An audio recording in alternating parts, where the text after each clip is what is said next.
It's Tatum. Robinson's on him. Tatum maneuvering. Oh, the ball knocked away. Another great defensive play for the Knicks. They've got it. They've won it. New York has gone up 2-0.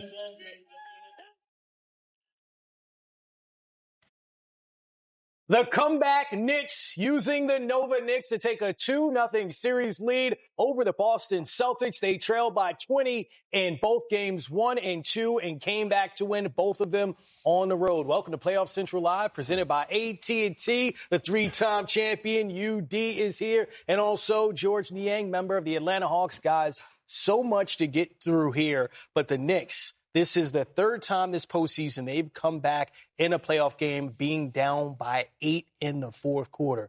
What makes them so effective in doing it? I just think they are so bought into playing that physical, tough, rugged basketball. Yes. They make it a junkyard dogfight, and that's what they did. They know how they win games, and they're going to make you play that way. And frankly, Boston isn't used to playing that way. They're used to playing fast, getting threes up. And if New York can keep the scores at 100 and below, you're going to see a lot more of this in wins for the Knicks. Yeah, I think New York kind of got in Boston's head a little bit. I think we talked about Boston shooting threes and missing a lot of threes, but this is who Boston is. I mean, we praised them this season when they set the three-point record for a single season. We praised the Boston Celtics. So tonight, I saw some threes that those guys normally would have let go that they kind of passed up. This is who you are. You built these habits over the season, over the course of the years, playing, getting 2 feet in the paint, spraying the ball. I think Boston needs to be who Boston is. Peyton Pritchard, who's a guy who's the sixth man of the year, who thrives off Jason Tatum getting in the paint, who thrives off Brown getting in the paint. 9 points tonight, 6 points last game, 15 points in 2 games. This is the sixth man of the year. He has to get involved, and his involvement comes off those guys being aggressive, getting in the paint. Now, the Knicks can combat that because they have wing defenders. They have the the OGs. Yes. They have the Josh Hart. So shout out to Josh Hart tonight, because until they got it going offensively in the fourth quarter through Brunson, Josh Hart kept those guys in the game. So they have those wing defenders that can combat those guys and stay at home. This is going to be a great series, but I do not think Boston goes out like that. I know you're excited over there. You're keeping it. You're keeping it inside. Josh Hart, the leading scorer for the Knicks with 23 points. Let's go through the critical plays down the stretch. All right, for the Boston Celtics, you see them up 1 here. Jason Tatum off. They missed 14 consecutive shots in the fourth quarter. Jalen Brunson, you see it? Under 2 minutes to go. That is the Knicks' first lead of the game, 87-86. How about Jalen Brown trying to get in on the action to stop the drought? No bueno. Same for Derek White. Jalen Brunson, NBA Clutch Player of the Year. His playoff low, just 17 points, but getting the buckets late. Part of a 21-2 run by the Knicks. Then Brunson off. OG Anunoby can't save it, so the Celtics get the ball down by 1. And what did you guys notice about this for Jason Tatum? Well, I love the fact that they set the screen early at half court. That gives him runway to go downhill against the 5-man. There's no 5-man in the NBA that's going to stay in front of Jason Tatum once he gets a full head of steam downhill. First bucket in an 8-minute span for the Celtics. Then Jalen Brunson fouled with 12 seconds to go. George, you didn't like that at all? No, I don't. That's a position where you shouldn't foul and make him make a shot over the top. What do you think about this defense here by the Knicks? Multiple efforts, and I think this is where the Knicks is winning this series, and it's crazy because Boston are the defending champions. They've seen it all, but I really think that multiple efforts are being made by the New York Knicks. Now, we often hear about, quote, the Nova Knicks. You see Mikal Bridges making the defensive plays at the end of back-to-back games. You mentioned Josh Hart with 43 points. This on a night when Jalen Brunson, 6 for 19, just 17 points. Let's hear from Jalen Brunson with Allie LaForce. This was eerily similar to game 1. I mean, you led for the first time with 2 minutes in the fourth quarter. Do you need that fourth quarter pressure, or what is it? I don't know, but I'm just happy we found a way to win. That's some wild stuff right there. I'm dying to know if, when you were at the free throw line to sink those 2, if you were thinking of your end of regulation shot in game 1. No. I got up there, heard the noise, and then I just tried to block everything out, and then made 2.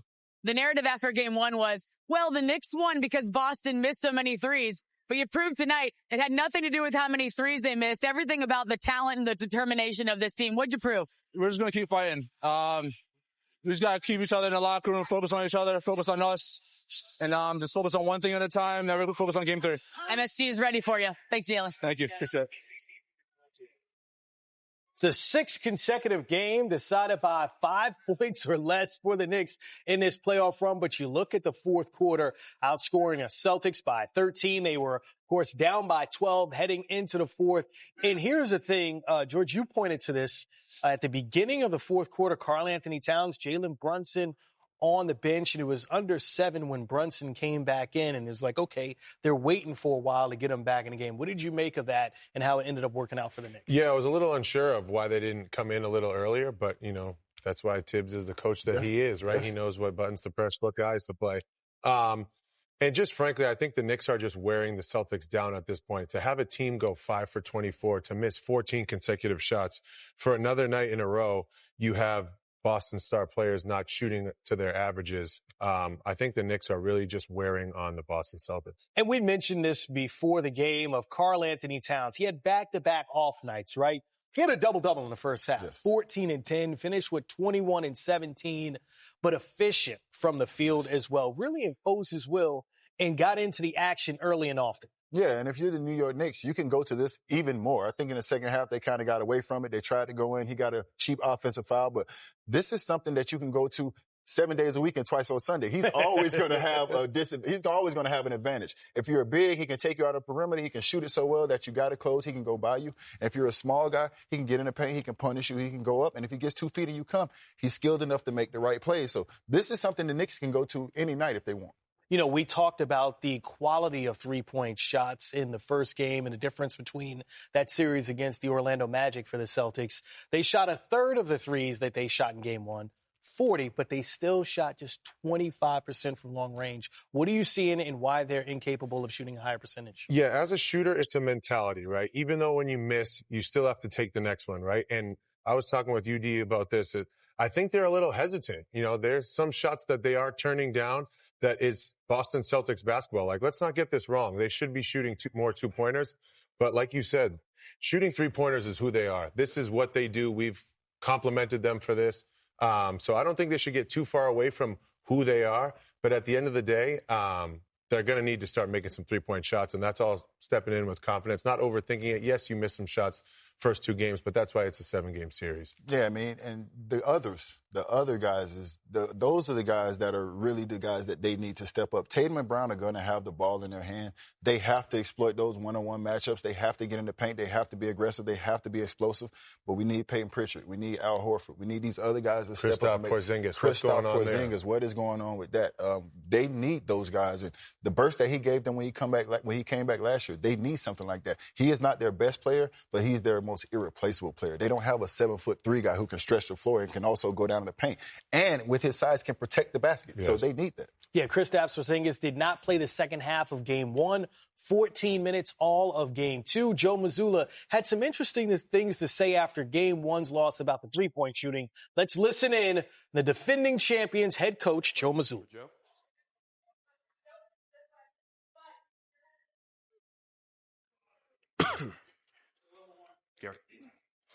Joe, what happened there in the last 5 minutes? It just seemed like you guys couldn't score, and they just made every play. Yeah, they made every play, and like I said, even throughout the end of the fourth quarter, I thought we generated some good looks, and then I thought we had some live ball turnovers, and they took advantage of it. So they made the necessary plays to win. We put ourselves in position to do that, and we just didn't make the plays. You guys, two days off. How do you respond from this? This is just another blown 20-point lead. Exactly your worst nightmare. How do you come back from this? You just take a look at it, figure out where you have to be better, and put a full 48 minutes together. So I have an understanding that it's going to be difficult, but that's why we do what we do, and figure out where we have to get better and do that. Joe, what was the thought process with not calling timeout there with 12 seconds left? Had one left, got a good look on the exact same play 20 seconds earlier, tried to execute the exact same thing. They did a better job of their lower pickup point, and we weren't able to get the advantage that we had on the last Tatum dunk. So good full court setting. They subbed out Towns, weren't able to sub out Brunson, had action there, and we just didn't execute. And then with how much is the time consideration a factor there with 12, like giving yourself a couple cracks at it, if you advance the ball there potentially? Yeah, I mean, absolutely. So you don't know that at the point of JT was driving left. Thought he had a good look, saw it at an angle, didn't shoot it, and ran out of time. Joe, just from an emotional standpoint, just how stunning is this for your team? You've come back from a lot of different things over the course of the past couple of years, but kind of where's your mindset at right now after certainly a stunning one? Figure out where we have to be better, watch film tomorrow as a team, and move on to the next game.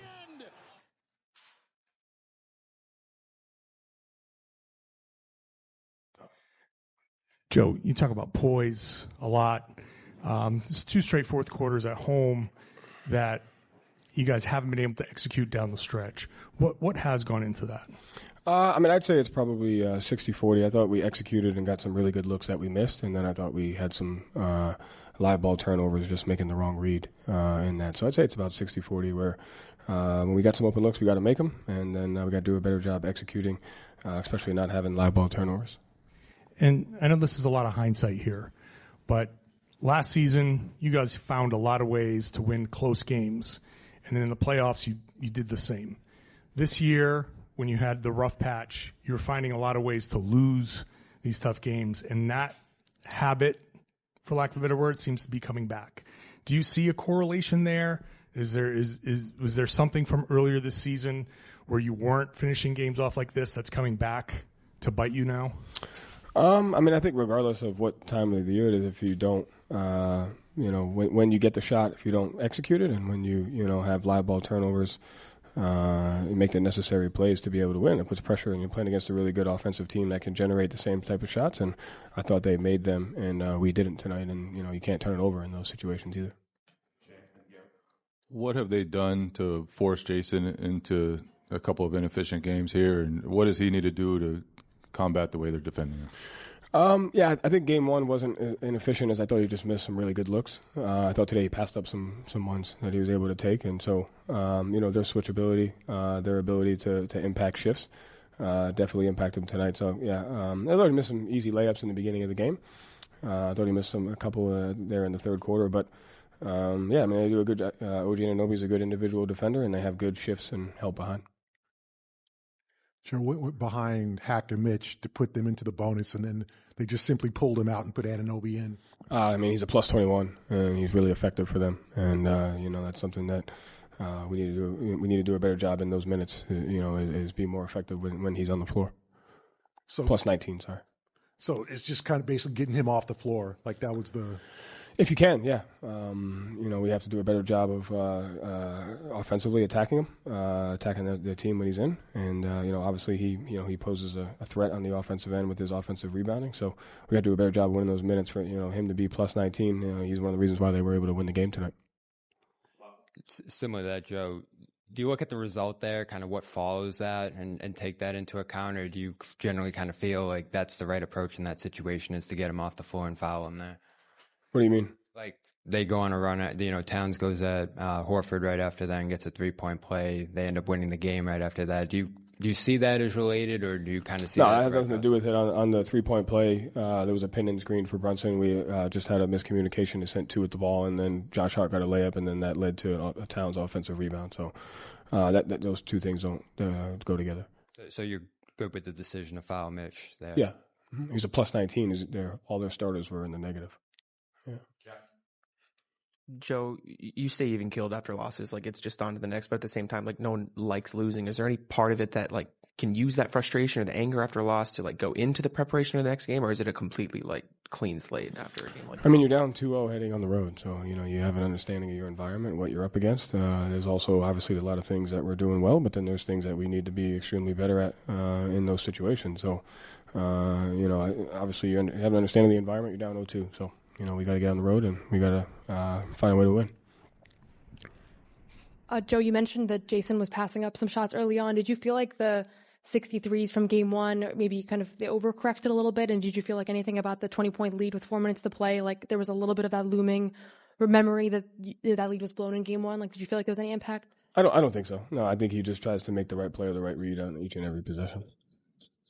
Joe, on the live ball turnovers and misses in the fourth, do you feel like that's some inefficiency on your group's part, or do you feel like the Knicks are also obviously taking things away and making them difficult? Yeah, I mean, you got to give them credit. They're a well-coached, good team. So, yeah, I mean, I think it's both. I think it's on us. It's on me. Call better plays. It's on them, our guys, to make better reads. And, obviously, the Knicks are doing a good job defending us.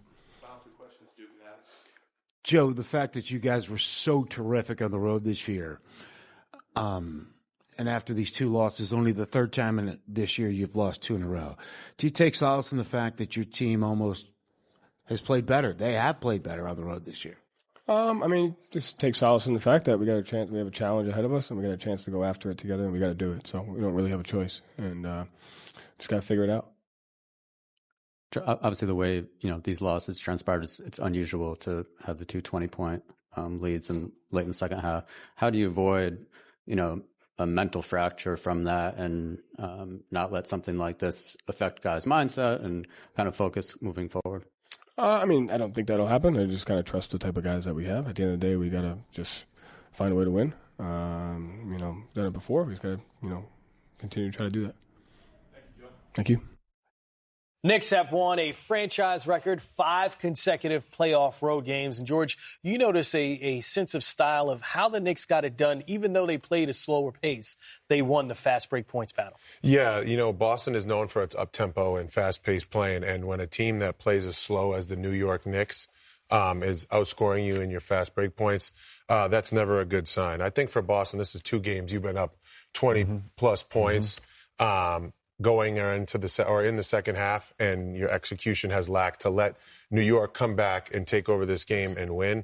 I really think as a team, you got to go in and be like, hey, what are we doing wrong while we're up 20 points? Because a 20-point margin, yes, it can be depleted very quickly in an NBA game, but at the same time, this is playoff basketball. Every possession needs to matter. Every shot needs to matter. Every rebound.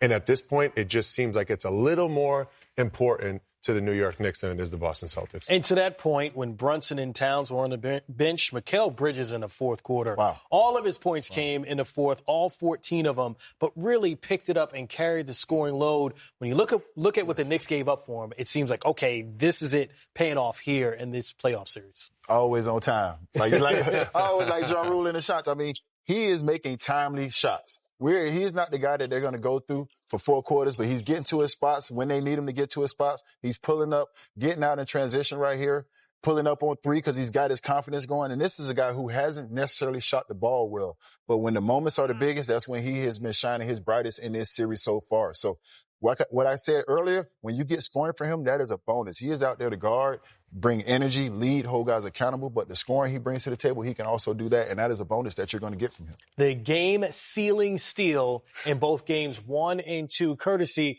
of Mikal Bridges. Tom Thibodeau. Bridges coming to the podium here on Playoff Central Live, presented by AT&T.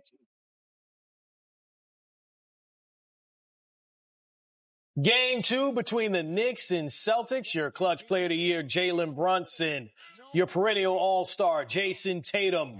And Jalen Brown going to work early for the Celtics. They worked inside, much less than outside in that first quarter. 15 shots inside a three-point arc as opposed to 10. The Knicks just 13 points in the first quarter. But hold on, the Bodega Cat going to work, UD. He had a double-double in the first half. Yeah, I mean, this is what they were missing. Cat getting aggressive, going early from the three-point line. He goes downhill. Nobody can stay in front of him. He takes advantage of the smaller guys.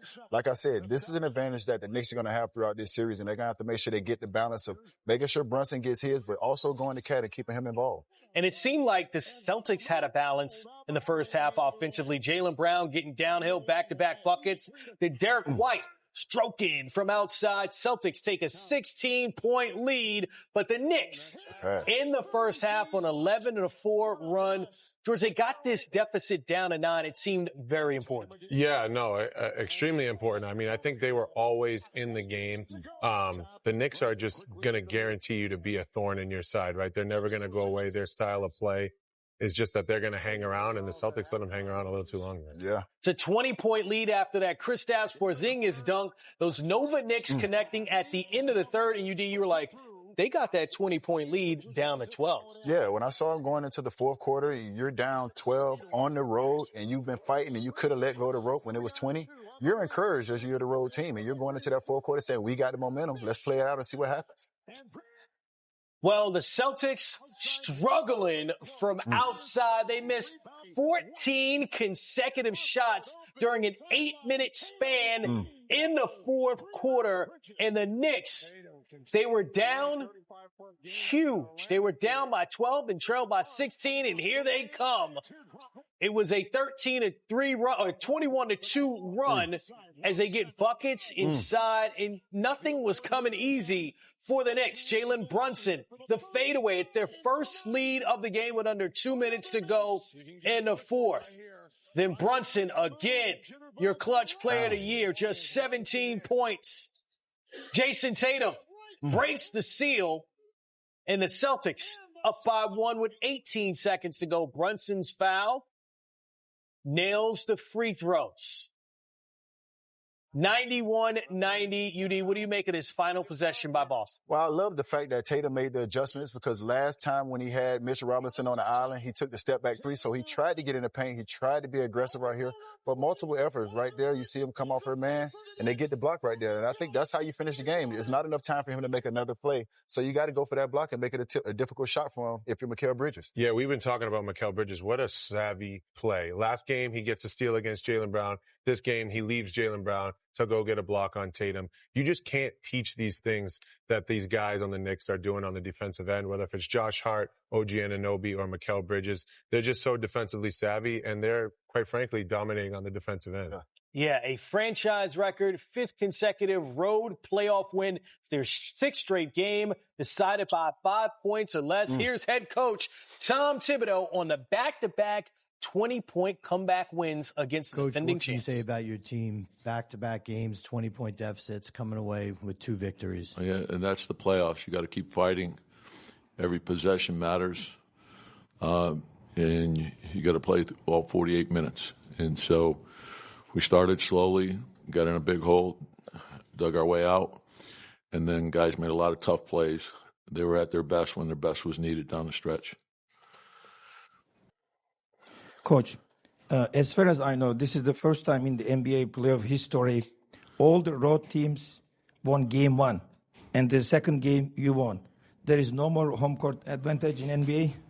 It seems like it's changing, so I think just the way the game goes now, you can make up ground, I think, a lot quicker, with the way teams shoot threes. And I know, like, for the writers who are around us, they always think every lead is safe, but it's not.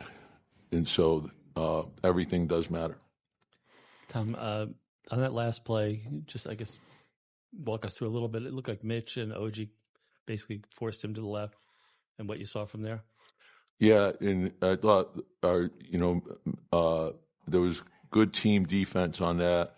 There was a swarm, and Tatum is so tough when he gets any speed and he's going downhill.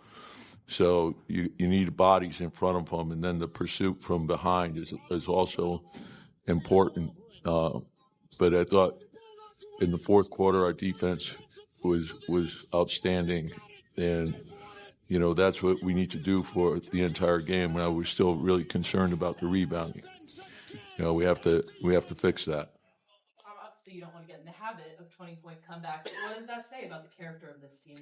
Well, always have the belief, I think, in each other. I think you get to the playoffs, it's about really your mental toughness, your defense, and your teamwork, and always having the belief that you could do something better and you could find a way to win, right? So it's a long game, keep playing, and that's what they did. And this team has been that way all season long. We dealt with, Mitch being out more than the first half of the season. Then Jalen took the injury in March, and just they kept marching forward, and I think that's important for us. Thought Mitch gave us a huge lift off the bench. Cat was, huge, had the big putback. I think Mikal, the way he scored in the fourth was huge for us. It gave us a lot of confidence. And then Jalen, that's Jalen. It doesn't matter what's going on in the game. He's going to be at his best when his best is needed. And timely plays, but there was a lot of hustle plays in there as well. As it pertains to Mikal, you always talk about he's one of those guys that puts in the work. And this is the second game in a row he's come up big in the fourth quarter. What have you learned about him? What does it say about his makeup for him to keep shooting and keep going after those first two? I think one of the things I really respect about him is his demeanor. He just keeps marching forward, and he doesn't get too high, doesn't get too low, but he's a great competitor. And so just find ways to help us win. And if your shot's not dropping, play great defense, move without the ball, push the ball up the floor. I thought we got some fast break baskets in the second half. I thought that helped us a lot as well. Hey, Tom, when you guys are down 20, Miles comes in, and how much of a spark do you think that was? I think he and Mitch, because we were flat, and I think they came in and they provided a spark and got us going. We got some stops, and we got into the open floor. A couple shots went down, right, and then everyone started feeling a lot better. And then once we got it inside 10, we always have the belief that, we can win. Tom, with Mitch, he's been on a lot of these switches during these first two games, and he seems to have really held his own in most of those situations. When did you feel like he was really somebody who you trusted guarding perimeter players out About there? 4 years ago. It was there because early in his career he hung around the first thing, he's got great feet and anticipation. So I think the challenge was when we first got here was he's really got it's not only his defense, but he's very disciplined. And I think that was probably the piece, like for most young players. Once he got to know the players better, and then learning how to become the second jumper, I think all those things helped eliminate, the reckless fouls. And he's a huge factor. He's a hard guy to score over. So even if you score over him, it's going to be a tough shot. And so I think he's learned that. He doesn't whack down anymore. Those cheap fouls are gone. Tom, when you think about clutch, a lot of people consider that offensive, but now this is the second time that Mikal's come up big. The game on the line on defense. Yeah. Is clutch defense a thing? Yeah, like people always talk about offensive runs. I think you go on defensive runs as well. You also go on rebounding runs. You'll see guys, all of a sudden, they have, like Josh is a prime example. All of a sudden, he has 2 or 3 rebounds, and then he'll get like 4 or 5 in a row. So it's like making shots. And so I think whatever it takes for us to win, like Carl had the big and one, like Mikal with timely baskets, Jalen with timely baskets, Josh with his hustle, Mitch all over the floor, switching, guarding, great impact. But that's a team working together. It was no secret that you guys got OG and Mikal for, not for Boston, but with Boston in mind. And to hold, Tatum and Brown to what they did tonight, they did the first 2 games.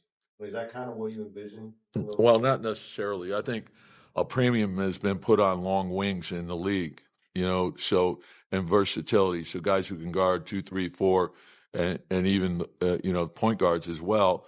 So we got them because we felt they were good players and they could, make us better. And I think the length at that position, at the wing position, is huge because you're asking guys, particularly with 5 out, to get in, protect the paint, but also to get out and cover the line. And then when the ball gets shot, to also rebound. So I think the length is very important. And, and just having the versatility to play 2, 3, and 4, what it also allows you to do is do a lot more switching. All right, a couple more. Coach, how critical is Hart's offense, given that they're helping a lot off of him digging, and how critical is it for him to just make shots and make plays and when the time comes? Yeah, and I think you saw like a variety of, the way he scored, like the transition and the pace are like his strengths. And then he's real clever. He plays a lot bigger than his size. So the rebounding, but also the finishing ability inside. But then he's worked a lot on his shooting. If you leave him open, he's not hesitating. Just let it fly. but I think that's huge for us. And particularly if you're going to overcommit, right, we got to trust the pass, trust each other, trust your teammates, and you're going to have an advantage on the backside. Anytime you put 2 on the ball, there's advantages in other areas. And so same thing, Carl gets double-teamed all the time. Jalen gets double-teamed all the time. So just trust each other, make the right play, and usually the second pass against the blitz or the double team in a post is going to get you a high-quality shot. So again, we told you for the Knicks, their last 6 playoff games, you see them with wins on the road in 5 consecutive road playoff games. And here's the other thing. They're the only NBA team in the last 25 seasons to win back-to-back road playoff games when trailing by 20. Wow. They did it against the defending champs in UD. Josh Hart, left open a lot, made 3 threes, but he was the leading scorer for the Knicks in a situation where we know he's typically more so their utility guy. Hart.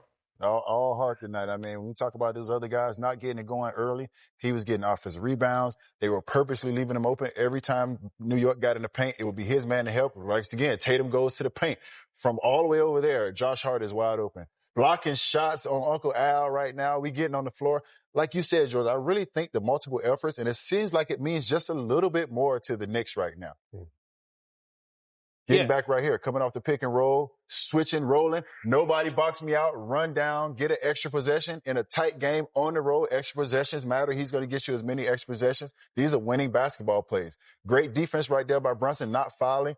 Ball goes up. He goes up with Derek White. I want it more. Who wants it more? Me and you. I'm going to go get it. This is the extra effort that we see LeBron make. I really think Brown should have went trail that and blocked that shot right there. Like we said, the extra efforts are being made by the Knicks right now and not Boston. Yeah, and the last thing on that, I noticed it was Josh Hart trailing. If Brunson missed, Josh Hart would have been there for an offensive rebound, and a putback. Look, there's something else you guys said when the Knicks were down. You said it felt like they wanted it more. But a lot of times, teams on the road, and we've seen it in the second round, is every series team got a road win, right? Where it's like, okay, you got one.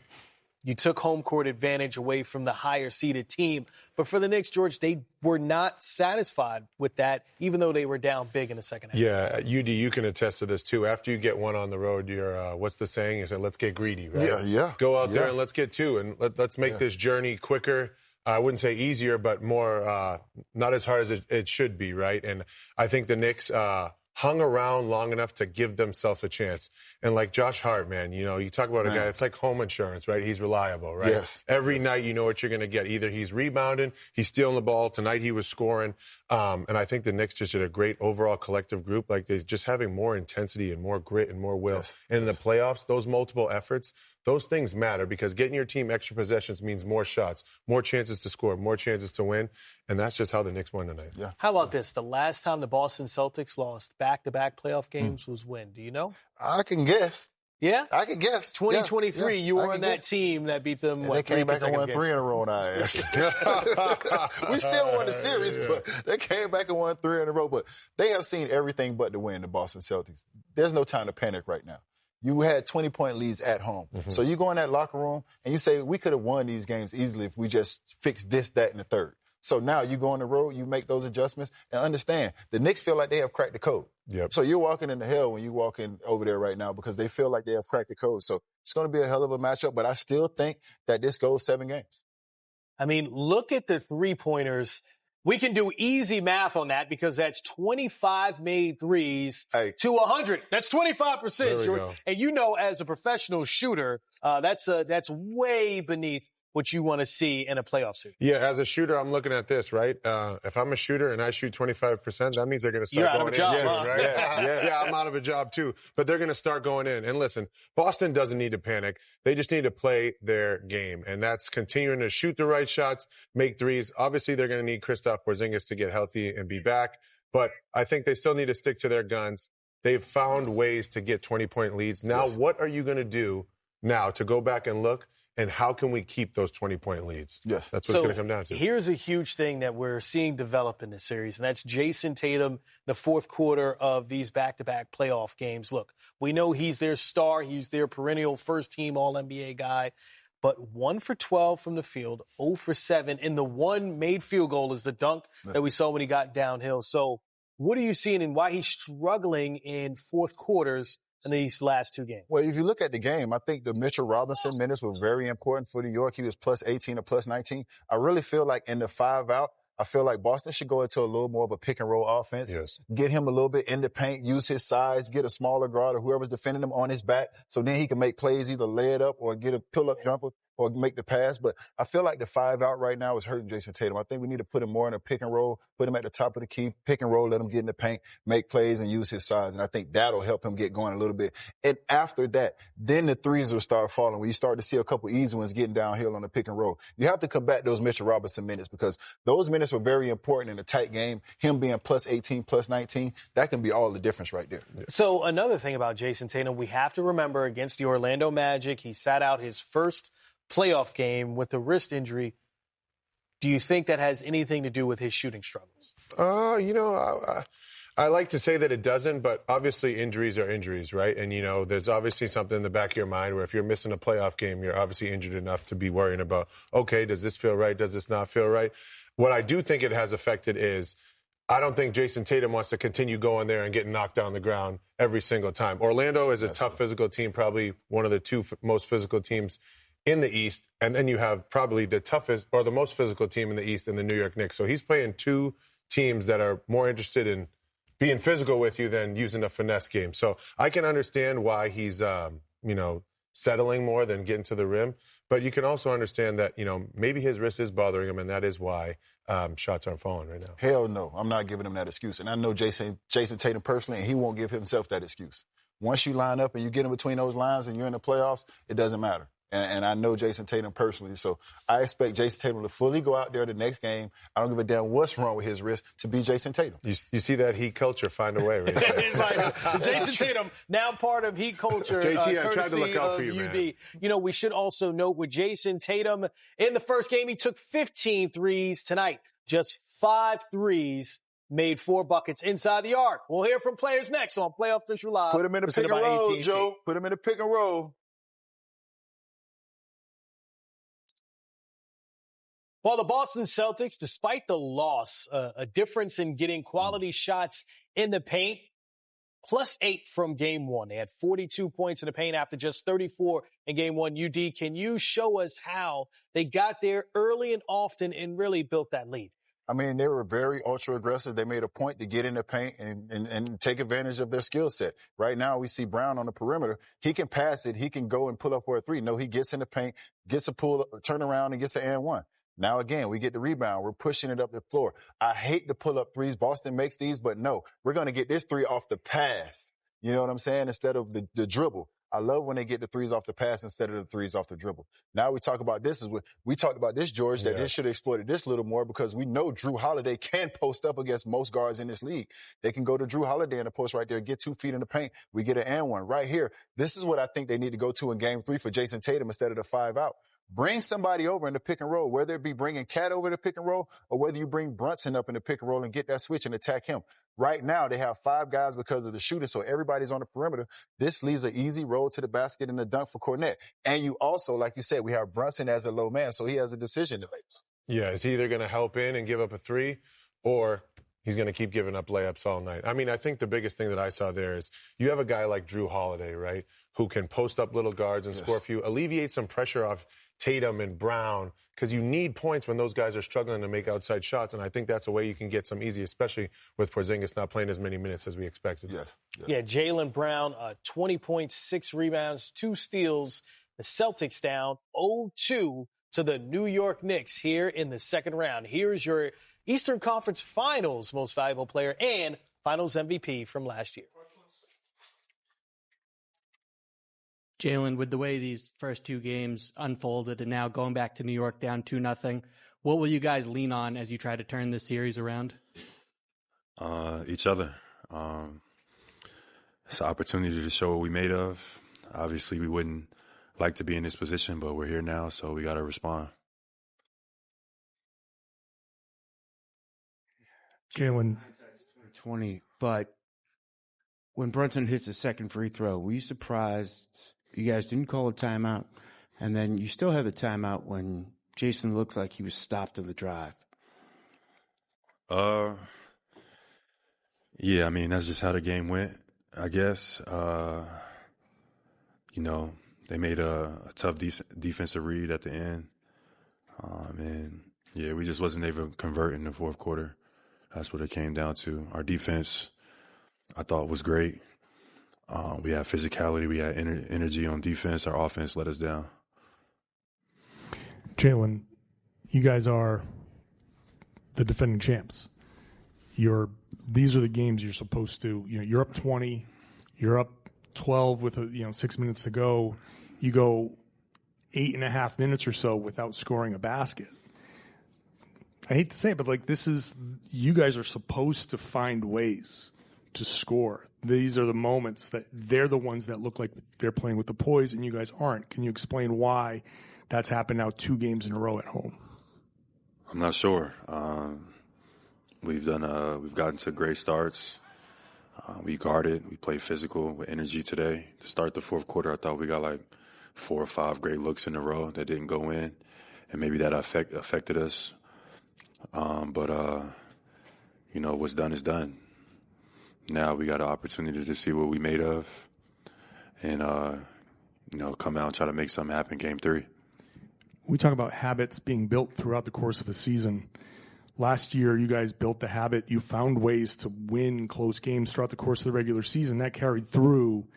This year, you guys weren't winning those close games earlier in the season. Now it's kind of feels like it's coming back to bite you guys. Is there any kind of look back on what you guys went through earlier? Is that kind of carrying over into the postseason at all? Yeah, I mean, the regular season is totally different. So than the playoffs, obviously you can see that. But, we just had the ability to make plays tonight, and we didn't. Me, Jason, Derek, we got a lot of great looks, and we just got to convert. We got to make plays. We just didn't make plays tonight. And that was the story of the game. Our defense did enough. We got some great open looks, we got to convert those. Jalen, you took a moment kind of at your locker there in the locker room. Just wondering kind of what you were processing in that moment, if you can share. Unideal situation, being down 0-2. But what's done is done. We got to make sure we're ready to come out, make sure my guys are ready to come out game 3. I think we do for a lot of makes. I think that we, had a lot of great shots tonight that once again didn't go in. We just got to, relax, take a deep breath, come out, play Celtic basketball. We can, just like we down 0-2, we can tie this thing back up. And Jalen, just following up on that, how do you rebound mentally from something like this when the games kind of end in very similar ways? And can you take a leadership role with the guys in that? Yeah, obviously you take the night. Everybody's going to feel, a type of way about, kind of the result. And, we get together, we look at the film, we look at each other, and we do what it takes. We do whatever it takes. We give it our all, and that's the most important thing. But a bunch of stuff that we can control. I feel like we played a little bit fast and sped up a little antsy. Just a rough night.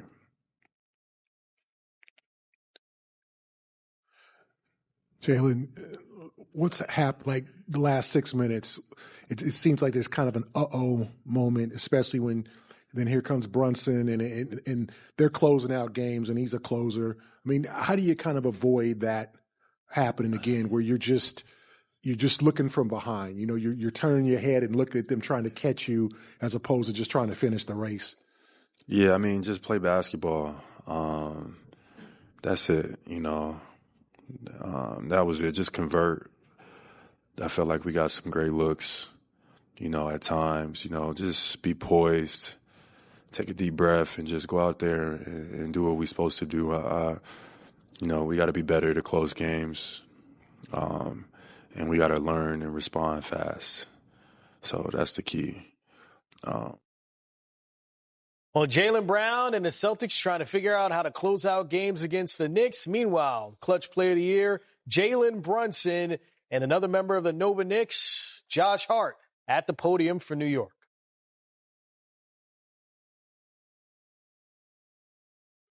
I just really want to, when you're down by 20 in game one, fall down by 20 again today. Did that game one carry over to this? Give you confidence that this isn't over? Yeah. Just playing through the final whistle. Can't really explain it, but we just got to give each other confidence when we go through stretches like that and just keep fighting, keep believing. Jalen, just walk me through your mentality in these final kind of plays, the way that you had on Monday and then in these two plays in the final minute today. For you, mentally, how have you been so mentally strong and tough to be able to come through in those moments, even if you struggled in the first half of both games? Yeah, it's a focus that I need to have at that moment. You can't really worry about what happened previously in the game. It's all about just focusing, having a clear mind, and just trying to win the game. That's just my mindset, and I wouldn't be that way without my teammates. For both of you, Tibbs got up here and said people always like to talk about offensive runs, but there can be defensive runs and rebounding runs. And he mentioned Josh grabbing a couple boards there in a row. How important is those things when the shots aren't falling, to just do everything else and do it at a high level? And does that turn into the offense getting to where it needs to be?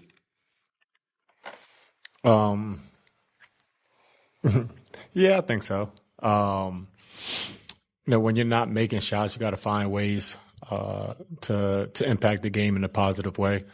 And, that could be an offensive rebound, kick out for another opportunity, a defensive steal to get you out in transition and on the break and get an easy bucket. And those things are momentum plays.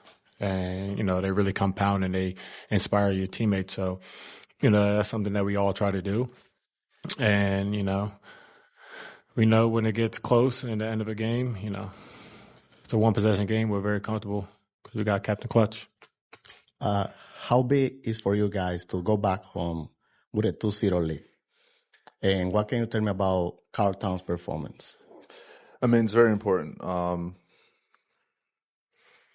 home, realizing the opportunity we have, we just got to make sure we're still locked in. Nowhere close to being done. Just keep making sure our mindset is the same. And Cat, just the way he started out the game, it was great for us. And just the way he's been throughout the entire season. And he's been one of the best teammates we have. And the way he gives us energy and the way he goes and gets rebounds and what he does, that's doesn't go unnoticed. And it's just the way he's been. I thought you were tweeting, so I kept refreshing. Oh, no, I was trying to order some Uber Eats. You guys both talked before this season about acquiring Mikal and OG specifically because of the Boston element, because of their wings. How about the way that those two guys have been able to hold Brown and Tatum in the first two games of the series, and how important has that been? I think it's been huge. We give, obviously, OG a tremendous amount of credit. Played huge for us last game. This game offensively really carried us last game, along with JB. And Kel, man, you can't say enough about his toughness and his grit, his mentality. I think he ended up with 14 points. I think he went into the fourth with no points. And fourth quarter, he made huge plays for us offensively to keep us in the game. And defensively, he has the ability to change the whole course of a game. And you give him credit because even when his shot's not falling, he's making, huge plays that impact winning. Josh, I think they missed 14 straight shot attempts in the fourth quarter. Obviously they kind of unraveled in the first game as well. Can you sense a team unraveling on the court, or a team that's on the ropes, sort of that's kind of ready to take a run on? Honestly, to be realistic with you, like that doesn't come to mind. Our biggest thing is like, especially when we go on those runs, it's like, all right, let's get a stop. We get a stop, let's get another stop. Let's get another stop. And like I said, we got guys that can score the ball. And when we're down that much, the only thing we're thinking about is like, let's get this to a one possession game towards the end of the game. And like I said, I feel like our defensive intensity picked up in the fourth quarter. Now we got to learn from it and Saturday put together, a full game. Mikal has kind of conquered adversity all season long. He struggled, admittedly, to start the year, and then puts up 40 on Christmas. The weirdness in Portland hits the game winner. And then obviously, like you said, didn't score until the fourth tonight. As the two that know him the longest, what is it about him that allows him to kind of rise to those moments or not be too shaken up by what's the outside noise or what's going around? Or has it been a process for him learning to do that too? I think it's been like that. Now, just going back to our days in college, just the way that we practiced and we prepared for games, it was more mental than anything. And so when you get to the real life or the real game situations, you practice it, you've been prepared for it, you've been through moments like that. And so I think when you do that at a young age and you have that in your repertoire and you go into your professional career and you just have that in your back pocket, like you've went through it. And so he has the ability to block out the noise. And like I said, no matter what happens, we're going to be together as a team, and we're going to have each other's back regardless. And doesn't matter what a single person or us collectively are going through. Teams that win their first two road playoff games in the best-of-7 series have gone on to win the series 85% of the time. You're watching Playoff Central Live, presented by AT&T. Coach. This series goes to Madison Square Garden on Saturday at 3:30. A nice matinee on May 12th. A 7:30 tip. The Knicks 11-3 historically when they're up 2-0 in a series. Celtics 2-16 when down 0-2. But for this particular series, obviously the Celtics building big leads in both games. How do the defending champs adjust and get a win in New York?